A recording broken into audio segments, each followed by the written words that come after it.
you're done Well, recording. you can do that. Well, you'll have to tell me when you start because Okay. We're ready to go. And all right. How do you define mother? Energetic, loving, hot-headed, strong-willed, and funny are just a few definitions that I give my mother, Judy K. Walls. While my mother did not have much, she was rich in love. Born on April 26, 1949 to Lucy and Lehman Walls in Wilkes County, she had a love for zest for life that was undeniable. However, what she loved the most was her children. She was a single mother of 2 girls and 1 boy that she raised for 10 years. I was truly blessed to have her with me for 17 years. In those 17 years of life, she taught me so much. As a single mother, she worked very hard and always provided for us. From a very early age, my mother instilled in me hard work. She worked at Chatham Manufacturing on 3rd shift for years, even after she was diagnosed with an illness that led her to be blind due to a progressive eye disease called retinitis pigmentosa. She continued to work like a champ. She had to take care of her 2 girls. She loved everyone. She loved to laugh and make others laugh. She taught me that it's okay to laugh at yourself. I recall a time that we were in the TGNY parking lot in Elkin. She walked out and walked into the poles holding the building up. She backed up and said, "Oh, excuse me," thinking that she had walked into someone. We laughed about this for days. She could have been upset with us for laughing at her. However, she just joined in. This taught me that I didn't have to be so serious all the time in life. She always put her children first. She had dated her boyfriend for 11 years. However, would not marry him because this would have caused her children to have to uproot their schools, and she would not do that. This taught me to always put my children first, as she had. She taught me to strive to always be the best that I could.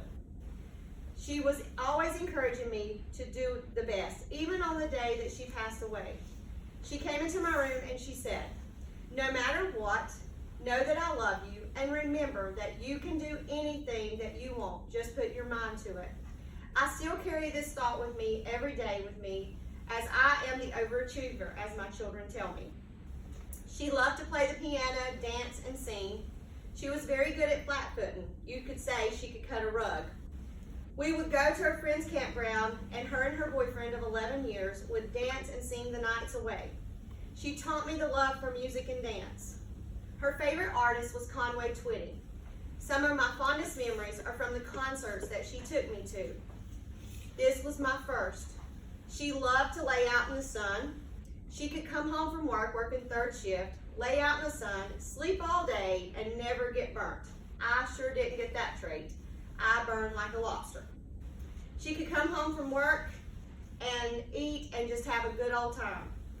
My mother loved to cross stitch and would do this for hours. She also loved to paint. Another love that she had was to make porcelain dolls. One of my fondest treasures that I have is a porcelain doll that she made that I had to color after she passed away. One of my mother's weaknesses was cooking. She could not cook to save her life. She once fixed pintos, putting all the pintos and all the rocks in the pot. She never cooked pintos again. We relied on Grandma for food. She also had a love for animals. She once brought home a stray goat in the back of her Mustang. Man, what a mess. That goat ate everything we had, including our screen door.